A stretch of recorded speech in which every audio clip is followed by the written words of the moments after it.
Hello, my name is Steve D'Agostino and my co-host Anne Fernald, and I welcome you to the Twice Over podcast because to teach is to learn twice over. In this episode, Useful Curmudgeon, Anne and I discuss the continuing questions about the integration of artificial intelligence into teaching and learning. We reflect upon whether the use of AI can subvert the process of learning, with the result being that students focus on the what rather than the how. This introduction has been read by an AI. Obviously, we're still struggling with the integration of artificial intelligence into teaching and learning. And so there are a number of ideas I've been wrestling with in order to help myself think about this problem, if it is in fact a problem. Or So this phenomenon, right? Because it's moving really fast.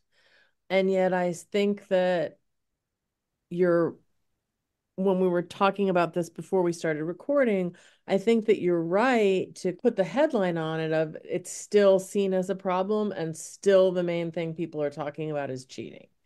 And I think what's interesting about our conversation is continuing to unpack the role of AI in higher education without immediately labeling it is either a problem or a panacea, right? And thinking about what does it mean? How does it help us understand what we teach and why? that's really interesting. And as you were talking, I came up with kind of a metaphor. I Oh, think that cool. helped me understand the nature of my inquiry. I'm going to just do this very simply, and these are obviously permeable boundaries, but really before and after teaching. Before teaching is, okay, generating keywords or study guides or other kind of heuristics to help students understand, summarizing, using a generative AI to help me brainstorm learning objectives, identify keywords in readings if that's important, and then after teaching, on the assessment and evaluation of learning, helping me make a quiz or a homework assignment or generate essay prompts. So what I'm thinking about is during teaching. So I have a group of students sitting in the classroom. They're working in groups. There's three of them. The fourth member of the group is ChatGPT. What does that look like? That's really interesting. And so the metaphor I came up with when you're speaking is a new gadget. So a couple of years ago, I bought a sous vide. And a sous vide is just, it comes from the French. I think it means like under vacuum. Is that right? And so you could put something you want to cook, generally a protein, and you vacuum seal it and put it in a water bath. And you can never overcook it because the water won't get above the temperature you're cooking at. And you want your steak to be 130 degrees, which is roughly Right. medium rare. It will never go above 130 degrees. So you can't overcook your steak. So what it does is there is no technique. It removes the technique in cooking a steak. There is no longer any process or expertise in the cooking. Right. So, and I'm not sure if this maps I'm on sorry about my dog. excited about AI. She's really excited We about have a sous very vide. special You guest. talking about steak? That's true. I should know better. So does a large language model that generates text, does it subvert the process of learning?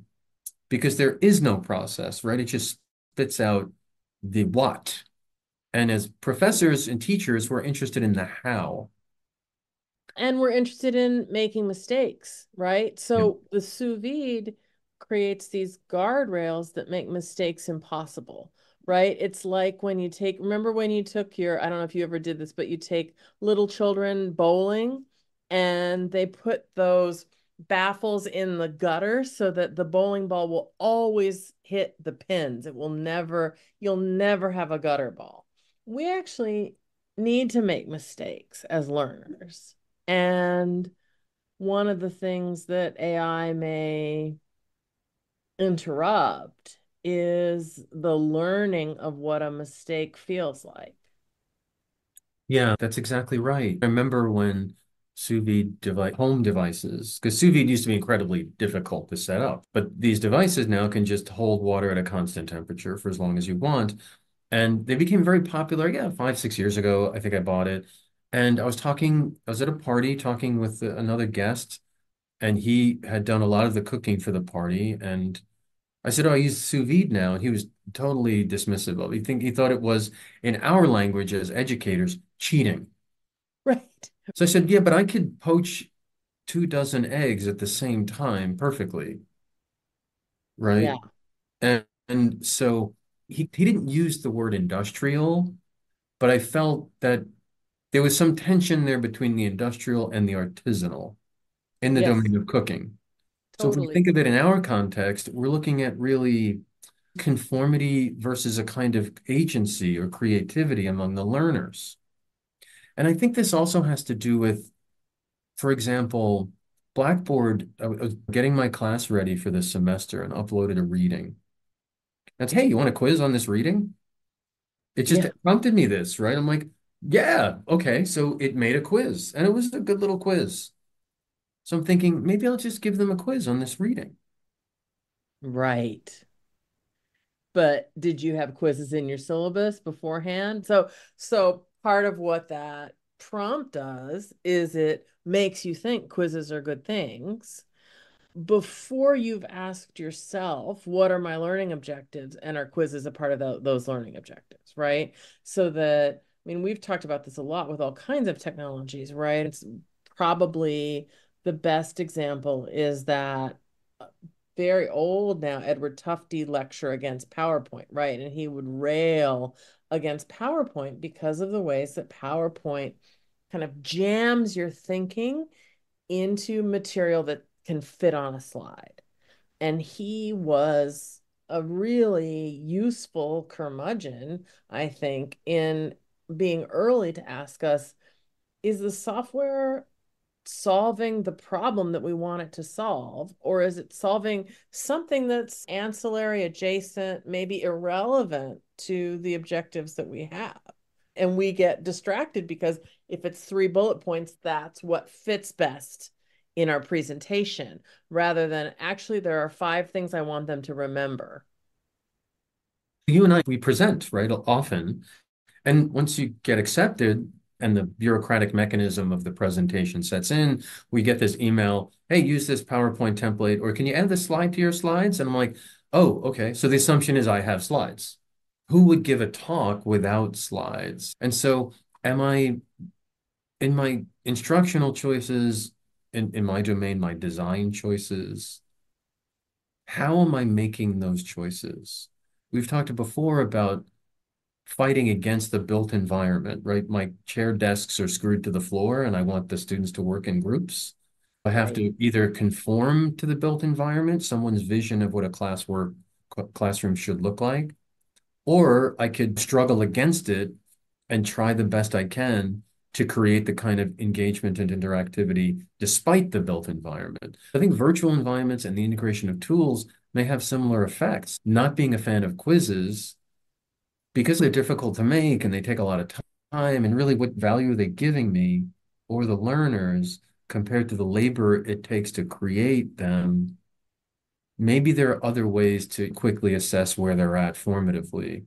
But now that they're so easy to make, maybe my practice has now changed where I'm a huge fan of quizzes. I give them quizzes all the time.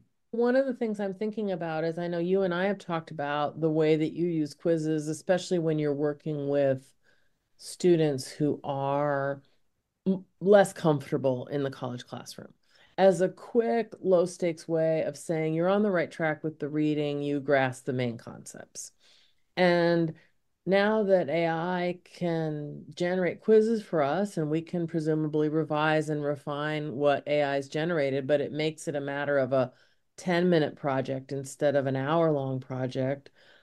There's a certain kind of thing we can do. We can say, student, your sense that you've understood the reading is correct. You got 8 out of 10 questions right in reading comprehension. I'm thinking about that paired with a conversation I had with a friend who's teaching a James Joyce seminar at an Ivy League institution this semester. And he said in the fall, he had quite a few problems with ChatGPT. And this semester, he's co-teaching with someone who's writing a graphic novel about James Joyce's novel, doing a graphic novel adaptation of Joyce. And so the student's assignment is going to be to practice doing a graphic novel adaptation, which is at this moment in our technology going to be much more challenging to use AI to help generate. And it involves a whole bunch of very high order cognitive skills. The thing that interests me at this particular moment in the development of AI is the kind of lower order stuff, remembering, reciting, AI can totally help us with if we're thinking about Bloom's taxonomy. The higher order stuff becomes Creating, really useful reflecting, to refining, assess, teaching. right? Creating, evaluating, synthesizing. It's the stuff in the middle that's really hard because AI can produce pretty good facsimiles of what pretty good college students produce. And as professors, we can't tell the difference. And we need to articulate for our students why we care that they do a job that a computer could do slightly better than they can. Yeah, so I think that brings us back to the process of learning, the processes. In a way, an AI, ChatGPT is a calculator, right? So when I go Yeah. 7 plus 7 is 14, I can't ask the calculator like why. I can ask ChatGPT why, but ultimately it can come down to whatever explanation they told it to give. And so I don't know when we're teaching students the tools of our discipline and the ways of knowing that particular discipline tries to eliminate, there are a lot of hows there, right? There are a lot of choices that we make intellectually that are associated with that level of expertise. We're not a black box. So when you're analyzing a piece of literature, you're modeling the cognitive activity of the discipline. This is how we do it. These are the tools. It's not Right. about this chapter or this reading. The reading ultimately doesn't really matter. It's a way, it's a chance for us to apply these analytical tools. The analytical tools matter because they're related to your development as a critical thinker in this discipline. A critical thinker in philosophy or in chemistry or in theology has different tools and different names for those tools and different Right. objects of analysis. But a ChatGPT doesn't really do that. It subverts all of that kind of learning and puts the emphasis on the what instead of the how. And so when I try to visualize what it would look like for my 24 students in 8 groups of 3, each of them armed with ChatGPT, what effects does that have on their engagement with the tools of the discipline? Do the students naturally and instinctively just defer to the machine's answer? Like I'm never going to argue with the calculator. But the process of adding complex sums is quite different from the process of figuring out what equation you need to use to solve a problem, right? Okay, if we need to add two things, I'm totally down with you using the calculator. But if we need to figure out what is the mathematical formula to answer the question that I have, that's different, right? I was talking to my brother-in-law and he was on a call. He works in a major US software firm as a contractor, right? Something you've all heard of every day, right? And he's there and he was in a meeting and people said business is down 10%. So we used to have 60% of the market. Now we have 50% of the market. And he's no, if you're down 10%, it's not minus 10. And he said it took 20 minutes of the meeting for him to explain to people that being down 10% is not going from 60 to 50. And so you have to know the difference between Right. percentages and subtraction. Yeah. There's some conceptual things, and those conceptual things are supposedly what we're teaching in college. So you said something really interesting. You use the word no, and that's something I noticed this Saturday working with some students, and they mentioned that ChatGPT either knew or didn't know an answer. Oh, that's sweet. And I'm like, it doesn't know, right? Now, Right. it doesn't have knowledge in that sense. But I guess if we put it under like the things I'm concerned about or thinking about column, right? Because a lot of stuff I love about ChatGPT really is it creates a perception of what it means to know. That Yes. younger Yes. people who don't have experience in the kinds of knowledges that we're interested in as academics, or at least you're an academic, that could be have a distorting effect on what they think it means to know something or what knowledge looks like.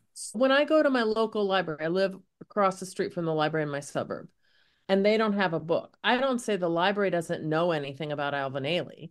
I say the library doesn't have any books on Alvin Ailey. Yeah. But if I ask GPT, tell me about Alvin Ailey, the great American dancer and, choreographer, and ChatGPT, if ChatGPT didn't have enough information or adequate information, it would feel, right? ChatGPT doesn't know instead Yeah. of ChatGPT doesn't have. Yeah. So Yeah. I think that's right. And I think there's something very So knowledge as information is problematic. knowledge is information is problematic, and ChatGPT masks the degree to which it's completely dependent on its inputs. Yeah. And I think it's designed to be that. Yes.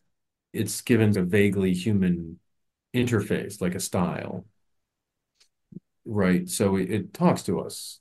When you ask it a question and you get some grammar back that resembles what a Yeah. person might write to I you. always make a joke when I'm presenting about ChatGPT. I say it mansplains, or it's very positive. It doesn't have any self-doubt. It's completely confident. It rambles on. It has bulleted lists. So it doesn't ever, it either says it says certainly, and it spits out its response, or it says, I can't help you with that. Leave me Right. alone. Like there's And no, it'll say, it can't yep. equivocate, right? It doesn't know how to do that. And it'll be exactly wrong with tremendous certainty. Confidently wrong, that's my nickname, but ChatGPT is really taking over for me. So So I'm let's grateful. go back to an earlier point you made in with this new perspective now about being wrong Okay. and That's one how of our favorite and the topics. importance of being not sure. Yeah. Because a lot of what we do in the classroom is a lack of certainty. It deals with a lack of certainty. I think so. What do you think? Does that Hmm. work for you? How would we refine this answer? What's problematic or troubling to you about this response? Like, how would you make this different? And so again, it's the answer is only an object for further critique and analysis. It's not the point. And Like what's we don't interesting stop, right? And say, okay, you got the answer, we're done.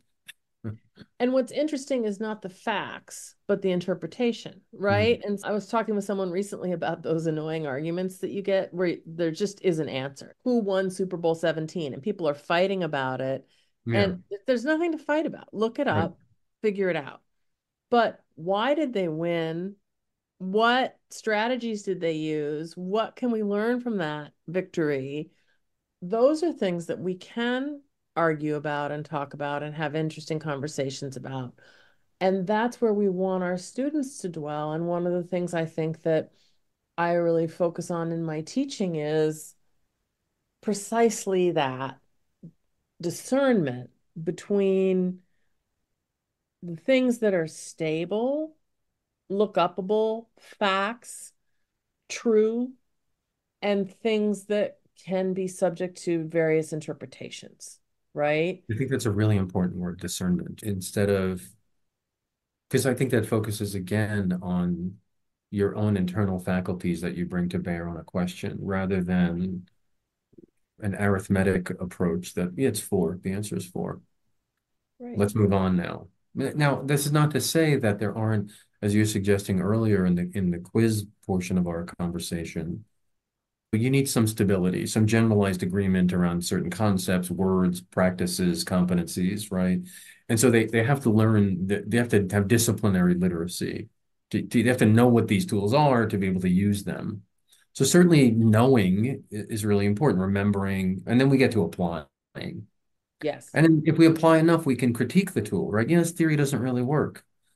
How do we use these incredible, powerful tools without short-circuiting that process? You showed me the other day your sketchbook, and I thought about this a lot because we can make those images with Midjourney, right? I can make it with an AI. Why sketch it? Because you're just ending up with an image. So if all you Right. want's an image, there are a million different ways to make images. And my drawings aren't nearly as good as the drawings of many other people, and they're certainly less good than a photograph would be. So Right. what does it mean to me to that I'm having fun drawing these days? So it was just a lot happening when you are drawing. And my hobby, I guess, at this point is probably cooking. So what I like about it is I vanish, right? Yeah. I'm thinking in a way, but I'm not ego involved. Like I'm deeply involved in this process. So if we think about things that are what we would consider to be deeply human endeavors, cooking, making art, writing a song, right? Hmm. We would think of those as really being about the how, about the process. Right. Now, they're not more important, right? I can cook a meal and really be deeply immersed in that process and try very hard, and it doesn't come out. Just like Uh-huh. in any kind of endeavor. But if we think about developing expertise and developing meaning, I can understand why my cook friend thought sous vide was cheating. And I'm not cheating the people who are eating it. Maybe I'm cheating myself of, I don't know, the technique of learning how to baste appropriately. I'm reading A Gentleman in Moscow, Amor Towles's novel, and there's a wonderful scene where he comes upon a little girl that he's friends with, and she's in a ballroom, and she's got 7 or 8 objects and a stopwatch and a friend. And they're testing Galileo's theorem. So they've got a feather and a piece of paper and a book and something really heavy, and they're testing the rate at which it's fallen. And she's told her middle school teacher that she's doing this, and he harumphs at her and says, "This has been tested many times. We know how it's going to turn out." And the man who's the hero of the book, the Count, says, you know, she feels really dispirited by this. And the hero of the book says, "You're perfectly right to test these theorems. Carry on." And it totally cheers her, right? So she's a kid. She's just learning about physics. I buy a kid a chemistry set. Right, right. We know the outcome. But there's something important about learning it for yourself and confirming for yourself what it is that you've learned.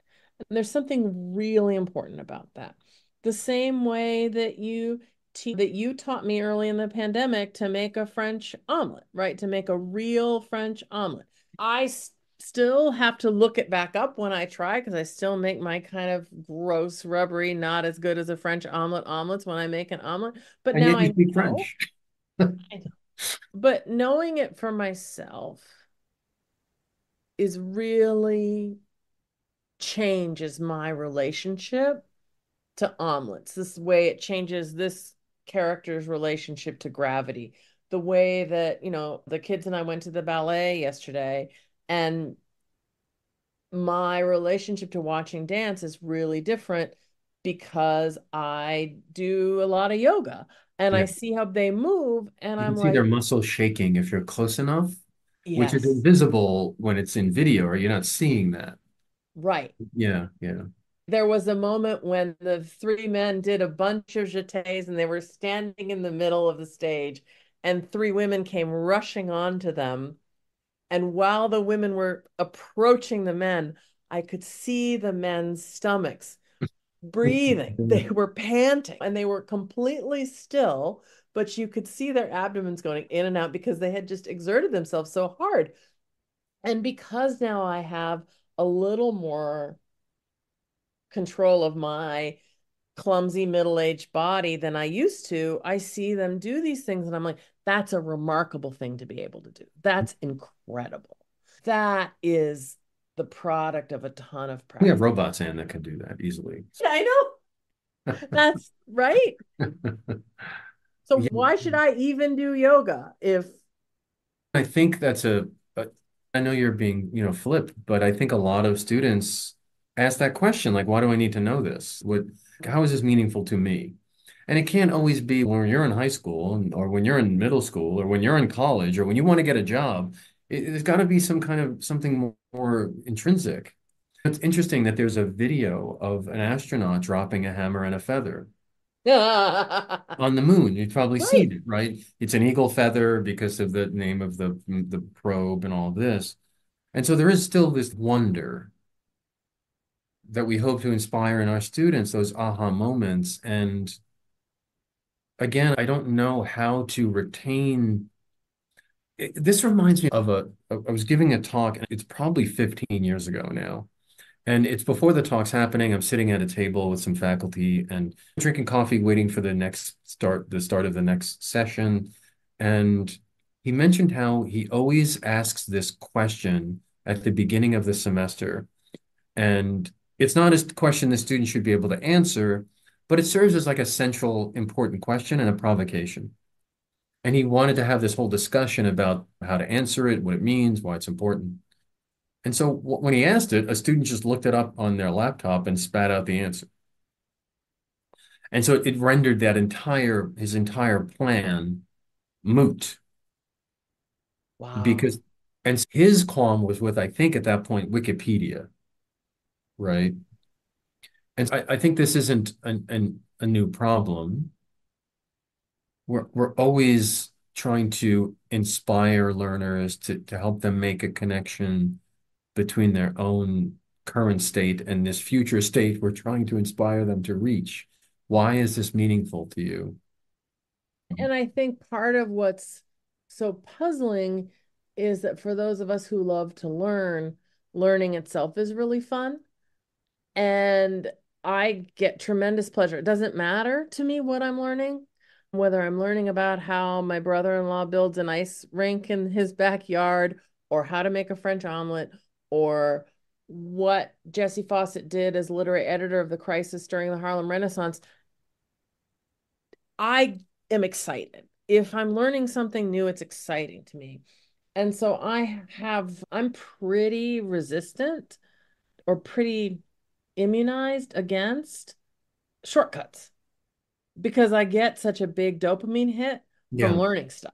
So I guess what I'm concerned about, if that's what we're doing in this conversation, right?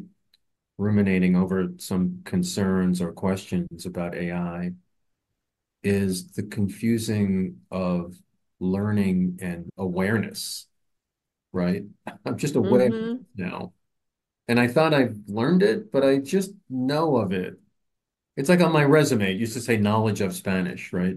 I don't know Spanish, like I am aware of Spanish. So there's like a difference there between, we talked about this before, the different kinds of knowledges. What does it mean to learn something? Like, and are we going to settle at just being aware? Oh, yeah, I learned about that. What did you learn? Let me look at ChatGPT. I'll tell you what I learned. Is it, and also, am I offloading this into, do I need to keep it in my head? And that's part of the thing about papers, right? And part of, I think, students' confusion about papers is papers are hard to write because it's very hard to, because learning is hard. And papers are a really good way of forcing you to experience the difference between I'm aware of what my teacher said in class and what I read versus I have incorporated it Yeah. and can synthesize it and share it back to you. So one of the things that's painful and hard about writing is that it forces us to confront how partial our understanding and our learning is. So ChatGPT just shortcuts that, right? And you just type something in and it helps you along and it produces this facsimile of what it's meant to internalize. But I think that how to say this, the product of the paper isn't the important thing. The paper is evidence of an The internal thinking, right? process that's Yeah. otherwise hard to represent. Yeah. It's a record of your thinking. It's a record. And so the only way that record has any value is if it's come through your embodied, like cognitive processes. Yeah, I think I can come up with arguments to push back against what we're saying about AI subverting the process, right? But I think those arguments are really more if you're using an AI like Google or Wikipedia.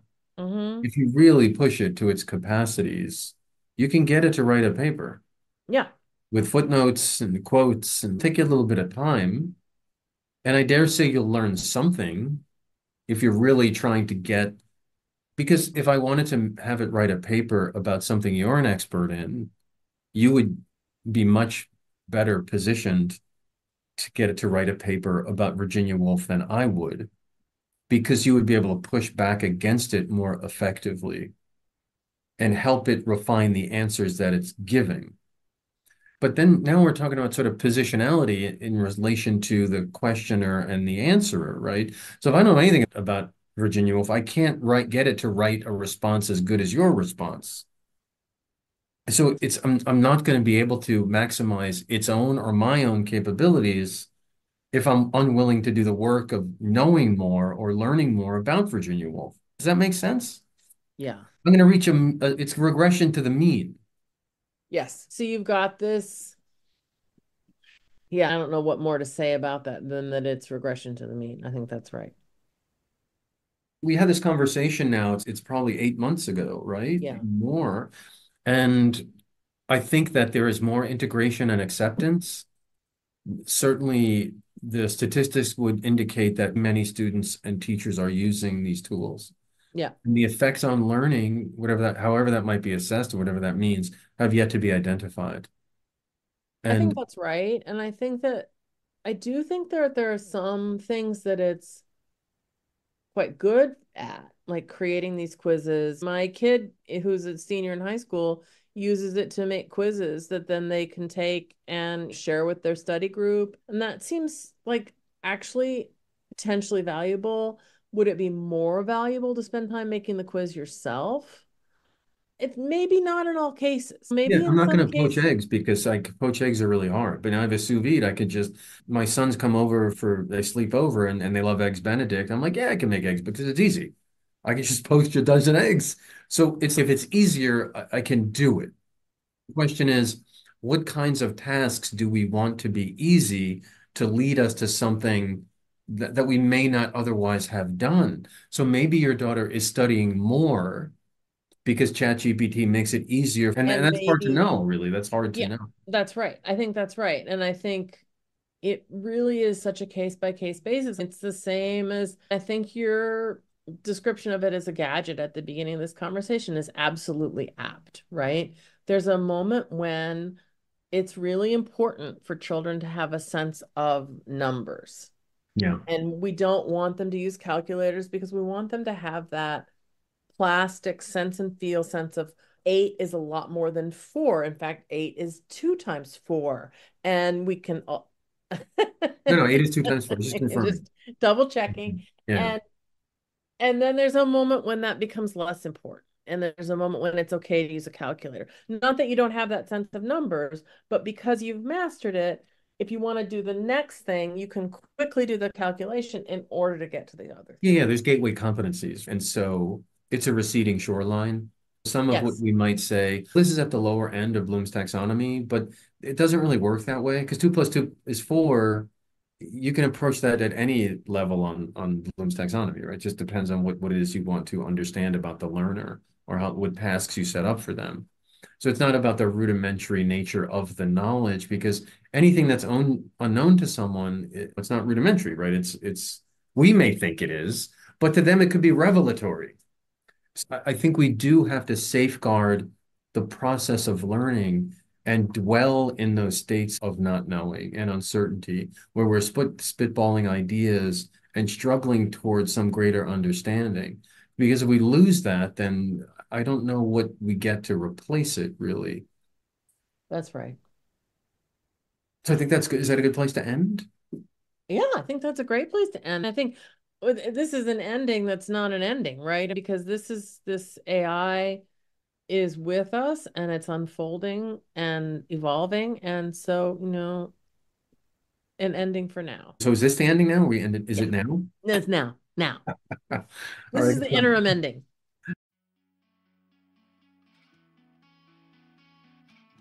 Twice Over is now available on Apple Podcasts, SoundCloud, Stitcher, and Spotify, with new episodes appearing each week. For host and guest bios and show notes, please visit our website, twiceoverpodcast.com. You can follow us on Twitter at twiceover1 or email us at twiceoverpodcast@gmail.com. Thanks so much for listening.